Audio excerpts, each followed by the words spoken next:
What's going on, everybody? This is dkdynamite, and today we're going to be talking about some exciting new discoveries within Season 6, a free blueprint, and a breakdown of Purgatory. Definitely stay tuned. But before we jump into that, be sure to hit that subscribe button down below, drop a like, and as a big reminder, the team has been very hard at work with a bunch of new coverage over on dkdynamite.com, keeping you guys up to date with all things Call of Duty, whether it's Black Ops 6 or, of course, the brand new Haunting. Now, with that being said, Sledgehammer did confirm as of yesterday, which I think took us all by surprise, that the Orion Mastery Camo from Modern Warfare 2 did in fact get updated. As you guys can see, the camo itself has been modified quite a bit. So they've increased the animation rate and emissive intensity while ensuring that the camo just shines brighter and moves a lot faster than it ever did before. So this is of course the final mastery camo for Modern Warfare 2 weaponry, and this was unlocked via the multiplayer. You cannot use this camo on any Modern Warfare 3 weapons, but this is great for those out there that put in the work last year and still want to go ahead and use some MW2 weapons, since some of them have begun pretty viable again as far as the meta goes for multiplayer and Warzone. So I think this was a nice change to really round out the MW3 lifecycle with full emphasis on carry forward, which does indeed exist for just this game. But speaking of this camo, I think my last two Warzone videos were heavily camo focused. The first one was going over the Purgatory Challenge event over on Hellspawn. This is the Halloween reskin of Rebirth Island. We went over 3 camos in that video that you were able to unlock, and then I made a follow-up video talking about just the Warzone Season 6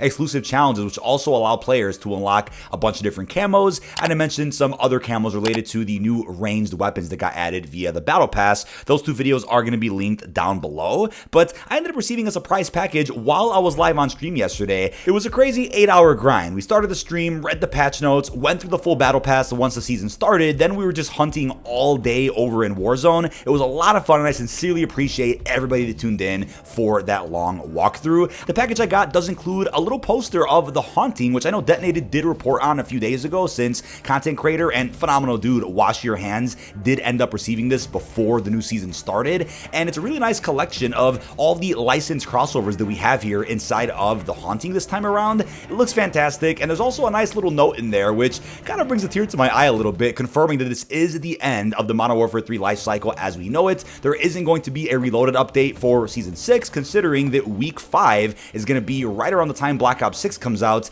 The last bit of content MW3 is going to get will be just shortly after Week 4 of this 6th and final season. But it's been an absolute honor being included with a lot of the creator calls throughout MW3. I was able to provide feedback. I was at the COD Next event for this game, and it was also a blast being able to react to these crazy surprise mailers that Activision sends out every so often. But with that now, let's jump into Purgatory a little bit. This is of course an LTM, which is more like a sandbox mode that we've never really seen before inside of Warzone at least. It kind of took us by surprise, right? It was described as a sandbox experience in the initial Season 6 blog post, but I don't think any of us really grasped exactly what that meant. This is a much different Haunting event from what we got in the previous years for MW19, Cold War, even Modern Warfare 2. Obviously, there isn't any type of Halloween type of update for Big Map, which is Urzikstan this time around for Battle Royale. We're getting updates to Rebirth and Vandal. The Vandal update isn't coming out for another 2-ish weeks, but the one here on Rebirth is crazy. So we obviously have Zombies Royale, an LTM we've been familiar with for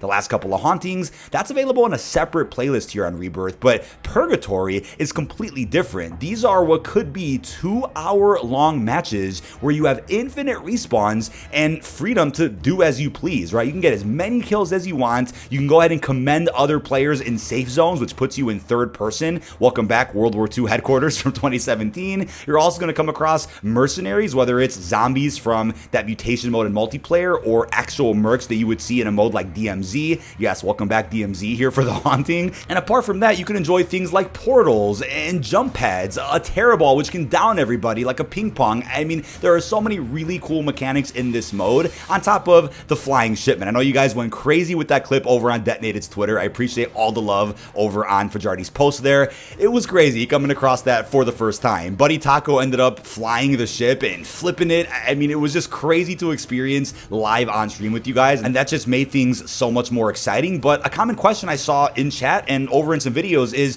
what's really the point of the mode? You can't really win. There's obviously the Torment level system, which allows you to just be marked on the map if your Torment level gets up to 5, so you're kind of like the big game bounty, which could actually increase the action and spice up the fun a little bit. Things get wild, but there really isn't an end to the match, right? It could just keep going for a good 2 hours, and people obviously will back out after 10, 20, 30 minutes. So the server will keep populating as time goes on. Random people will join in late, but I do think it was nice to see a bit of a different haunting update this time around for MW3. I think last year it was great to see the bosses and all the Easter eggs, and keep in mind there still are a good amount of quests, challenges, and rewards as a part of Purgatory. There could even be another set for Vandal in a good couple of weeks from now, but I do like the idea that they really changed it up. It's not the exact same haunting we got in either of the 3 recent ones from the last couple of years. It was something different, but there's one thing I am confused about with how Purgatory works, and we're going to circle back to that in just a couple of minutes. You guys will probably guess what I'm talking about if you look at the timestamps of this video, but before we jump into that, I do want to mention the secret blueprint unlock. This is something that I discovered by accident while playing on stream yesterday. So essentially what you have to do is reach Torment level 5. That's the first step,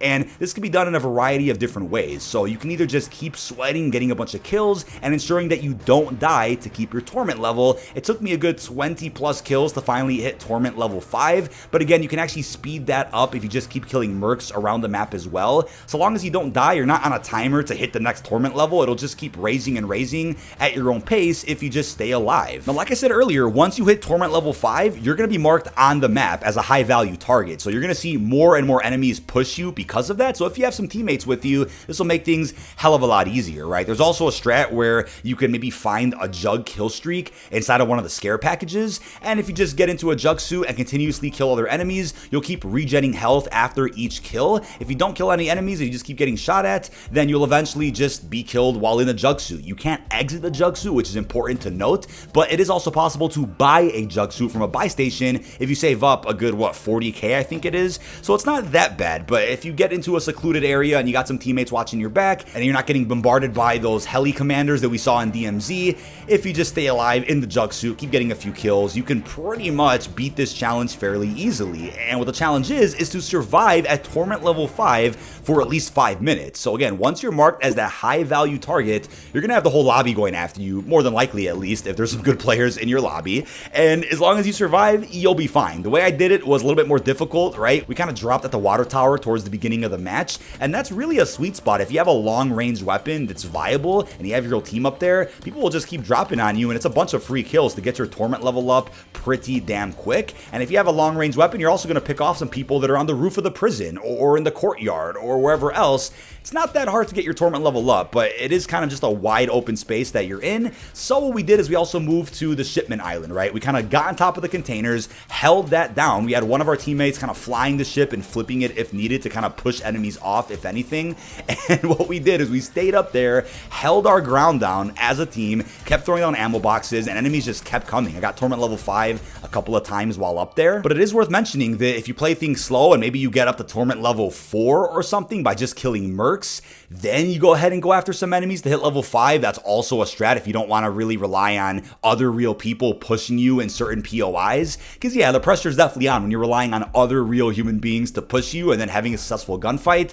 That could be stressful. So if you want to use mercs to your advantage to get that Torment level up, you could do that. It's also worth mentioning that there is a possibility, it's totally RNG based, that when you open up a scare package, it'll give you instant Torment level 5 for your entire squad, right? If you come across that, great. That just skips everything I just said, and you could just stay alive for those 5 minutes. Maybe you get instant Torment level 5 and you go buy a jug suit right after that, and then you're good, right? It eliminates a lot of the stress of reaching that level while staying alive. That's all you gotta do. But with all that out the way, once you've reached Torment level 5 and you survive for 5 minutes while at that level, you'll unlock this secret blueprint. This is the Gore cannon for the RAL MG light machine gun. This is a weapon that was added in Modern Warfare 2 last year, so it's a pretty bulky LMG. It could slow you down if you don't have the right setup with it, but the blueprint does look pretty impressive. It's fairly detailed, perfectly suited for the haunting update, and a free blueprint's a free blueprint. Doesn't have any traces, unfortunately, but it's still cool to see a reward like this that did get discovered. If there's any other hidden challenges that do get found here inside of Purgatory or any other aspect of the haunting, I'll be sure to cover all that in some upcoming videos and shorts, along with updating the articles over on detonated.com. What I wanted to end off with, though, is something I am a bit confused about, and that's in regards to the nuke here in Purgatory. What exactly triggers the nuke? I haven't been able to find any Reddit posts, tweets, or YouTube videos explaining what people did. I have seen a lot of comments saying that when your match ends, a nuke goes off, and that's probably true. I haven't stayed in a match for 2+ hours, but while I was on stream, this happened twice. Randomly, a good 10, 15 minutes into the match, a nuke just got set off and our game ended. And we're like, wait, what got triggered there? What I tried to do is hit Torment level 5, stay at that for a good 10, 20 minutes. I went on a 30 kill streak without ever dying. That also didn't unlock a nuke for me. I've also seen comments of people saying that within 2 or 3 minutes of their match starting, a nuke went off. So that's why I'm thinking nothing really maybe got triggered. There wasn't a quest or anything that got solved. I think there's a possibility that in the scare packages, there could be a detonator or something in there that allows you to trigger a nuke, because why else would it go off so soon after a match starts? Like, I understand after an hour or two, the nuke goes off and it ends your match. That makes sense, but what is the explanation for it going off that much quicker within a good 15, 20 minutes of the game starting? Could it be a bug? Absolutely, but I do think there is something else to do with this nuke that maybe hasn't been figured out yet or hasn't been reported on for those that maybe found some detonators in one of the scare packages. If anything does get found in relation to this topic, I'll update you guys in a follow-up video or short, and of course we'll update the article online to make sure that you guys stay in the loop. But that is about it. This has been dkdynamite. Leave our thoughts down below in the comment section. I wanted to give you my thoughts on this really cool Purgatory sandbox mode here within Warzone. It's something different that I hope does come back in some future updates for either Black Ops 6 or other Call of Duties. I think it would be healthy for those who just want to go in, level up some weapons, or just practice and get a bunch of kills. It'd be cool to have this alternative to plunder, so to speak, that allows you to earn XP at a much different rate in a match that doesn't really ever have to end, right? You don't have to worry about the circle, you don't have to worry about a major time limit or anything. It's a really cool idea. I think it was great to introduce here with the Season 6 Haunting update. Leave our thoughts down below on the free blueprint reward, plus everything else we discussed. Really hope you've enjoyed, and peace out, everybody.